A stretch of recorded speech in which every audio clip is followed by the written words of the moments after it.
Evening, folks. Brian here, Geomagnetic Earth Watch on Friday, November 10, 2023 on our planet. I hope you're all well. Let's talk a little bit about what just happened, what is happening, and what's going to continue to happen tomorrow, shall we?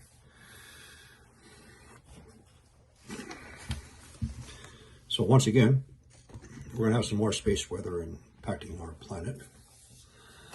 Starting tomorrow at approximately 2000 hours UTC, that's 8 p.m. UTC, you know what, figure out where you are on the planet and do your own calculation, plus or minus however many hours. If you're on the west coast of North America, you minus 7 hours. That would put it at approximately 1 p.m. tomorrow, November 11, Pacific Standard Time. Peaking until 0500 on the 12th UTC, which would be about 10 p.m. tomorrow night. So it's going to be lasting for about 9 hours tomorrow. Finishing up at November 13th at 0500 UTC, which would be at about 10 p.m.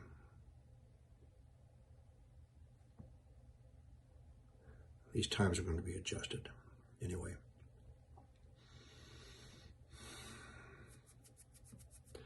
The CME models, it appears that the plasma wave coming in just before it hits Earth splits up into a larger and then a smaller, and we're right in the middle. So it's possible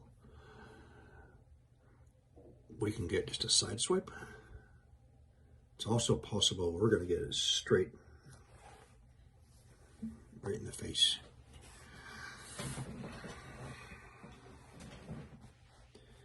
Now,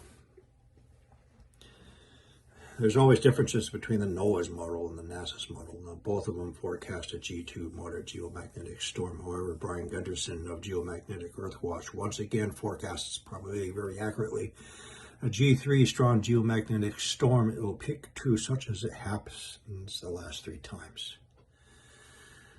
Because our protective magnetosphere is substantially destabilizing and weakening. That's not something that both authorities are going to be telling you when they do their forecast models. Every single time that they tell us the strength of the impact of the geomagnetic instability, it's always been 1 level higher. So that is what we're going to be expecting.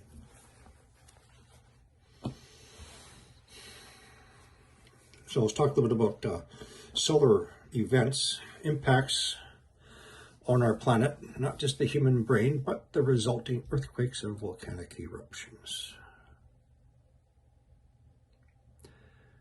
Now, volcanic eruption forecasting is normally based on volcanic gas emissions, surface changes such as inflation, as well as animals fleeing the area, dying off of vegetation and things like that. And seismic activity such as Iceland is now experiencing dramatically.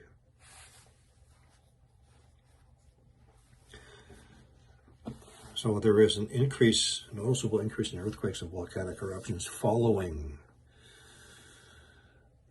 the impacts into our planet from coronal mass ejections and the accelerated solar winds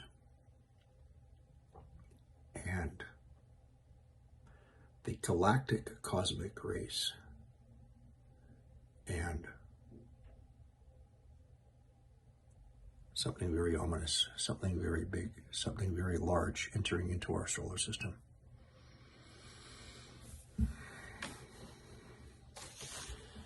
Now, cosmic rays, which are the highly charged particles, when colliding with the atmospheric elements, a secondary change takes place. The creation of smaller, highly charged particles we call muons. We've heard of that word, muon. Muon detector? Oh, let's see. That $100 muon detector created by the MIT student, that very young girl, she's about 13 years old, which after some practice, she can build a muon detector in less than 1 hour.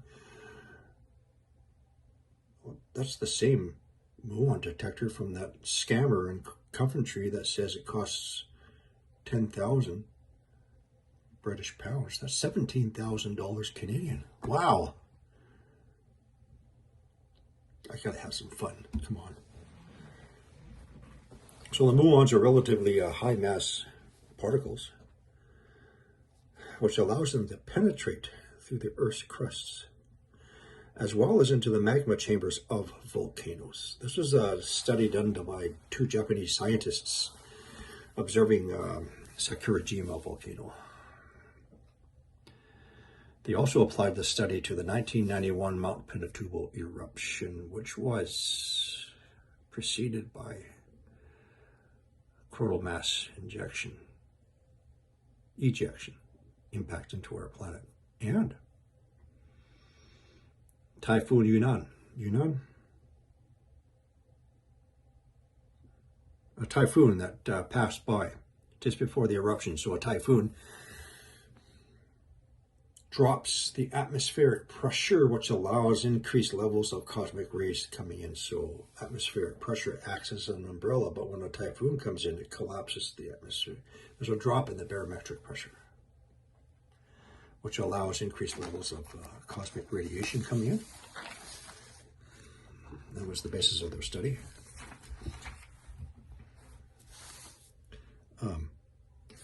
So this results in something called bubble nucleation of silica-rich magma. Heats up the magma and causes its expansion and ascent up those mantle plumes. So again, mantle plumes, which are anchored to the outer core of the planet where a magnetic field is generated from, but there's changes going on, hence the geomagnetic excursion, causing that hotter silica-rich magma to rise up the mantle plumes to the mantle plume head underneath the lithosphere, which we walk upon and our oceans are sitting upon, resulting in those increase in volcanic eruptions and earthquakes and fires. So, to give you a visualization, try to imagine the magma like a can of thick Canadian pea soup. So this is the silica-rich magma. It's in a pot on the stove. You turn up the heat on that pot on the stove, such as the increased levels of muons reaching it causes the heating. And that soup is going to expand. It's going to heat up and it's going to bubble up and spill over the pot. It's going to bubble up through the mantle plumes, resulting in eruptions, pressure under the plates, earthquakes, escape of heat, fires.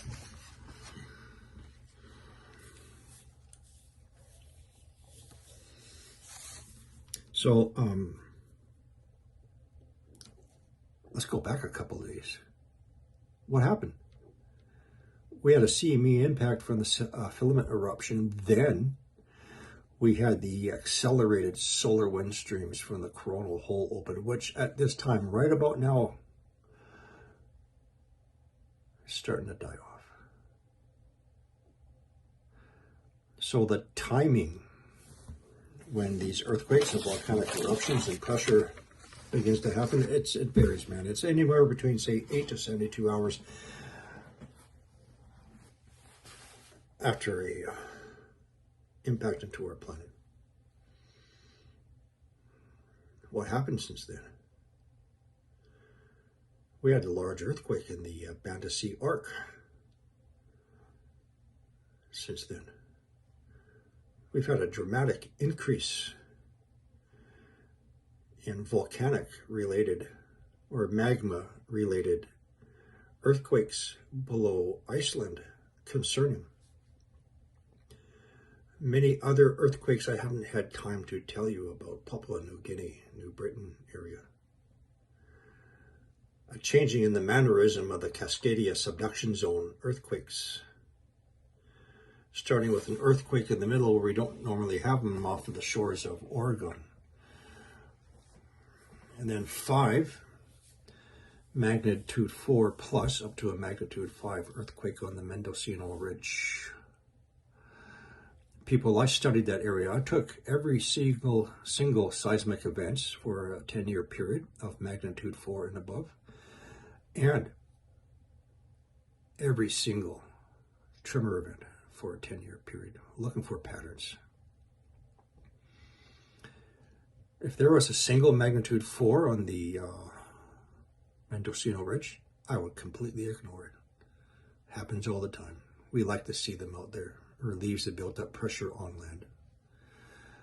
If there was another one the day later, let it go.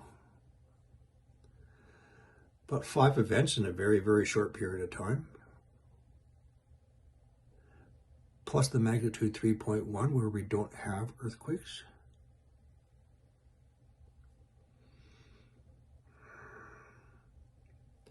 All these and much, much more, which started after the last CME impact and now starting tomorrow, once again. So right now, your heads and the rest of your bodies, you've had a bit of a break, right? The pain is eased off. Maybe not so many frontal lobe pressure behind the eyeballs, temporal stabbing, pressure behind the head. You're feeling a little bit better now, right? You've been having your smoothies.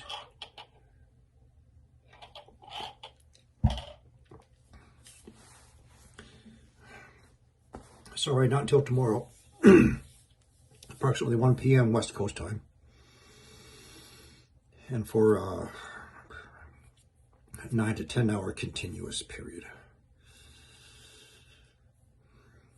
Then, once again, what can we expect? Anywhere from 8 to 72 hours afterwards, an increase in seismic responses. Volcanic, magmatic pressure coming up, Iceland, and who knows where else. Indonesia is not finished. There is a big, huge, silent gap along almost the entire length of Java subduction zone. From Sumbawa, all the way up to far west Java, nothing. Either they're hiding everything or everything is totally jammed up. Because at any given time, there's at least 12 earthquakes. That is normal there. There's nothing there right now. Next, once again, let's see how far south the aurora reaches again and the colors. And finally, that telecommunication outage in Australia was the same time we had a very big outage at our internet here in southern British Columbia at the same time as places in the United Kingdom as well as Eastern Europe. Of course, they're going to say it was a hack or a cyber attack. That is the cover story they're going to use because they know we're going to be having a loss of our internet through these solar events. So let's see what happens starting tomorrow sometime.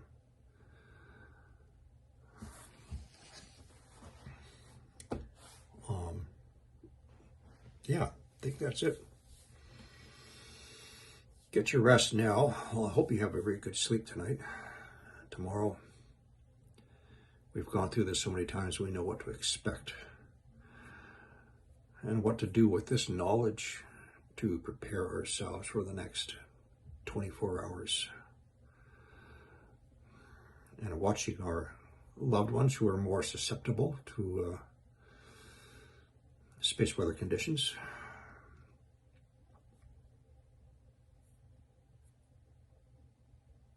$14 minutes, so I'm going to spend another 2 minutes.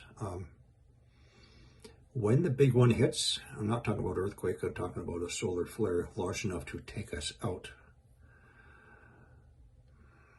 The government is not going to tell us. However, we're going to know through 2 ways. The flash of the flare, which is something that we see from the sun. The radio wave traveling at the speed of light takes 8 minutes to reach the planet. If it's strong enough, it can knock you off your feet. Literally, I've seen it happen. first. Second, global auroras. So if you experience a sudden pain, you, your family, your loved ones, you start seeing people being woozy, vertical, losing their balance, fall down. 3 Halloweens ago, 2 years ago, it happened to my wife. There was a upper level M or a low level X-class flare. It was either on Halloween night or the night before, actually in the morning.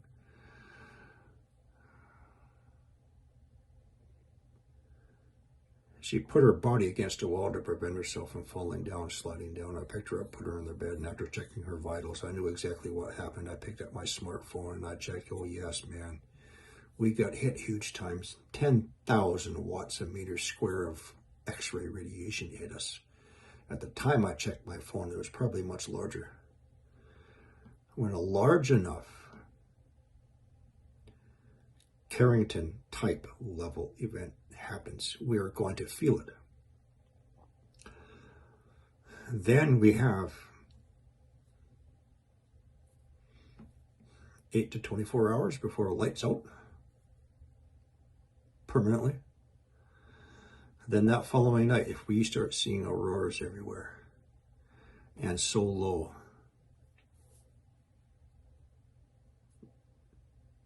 that's how we're going to know. Anyway.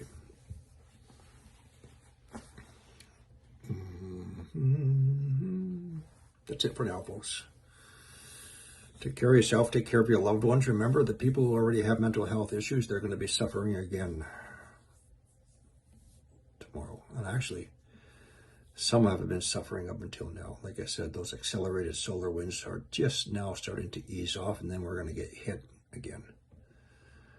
Those type of people, I can tell you from personal observational experience, they go through a hell of a lot.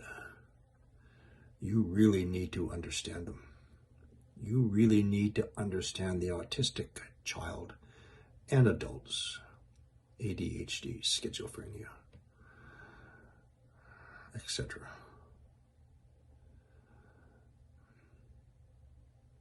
See you tomorrow.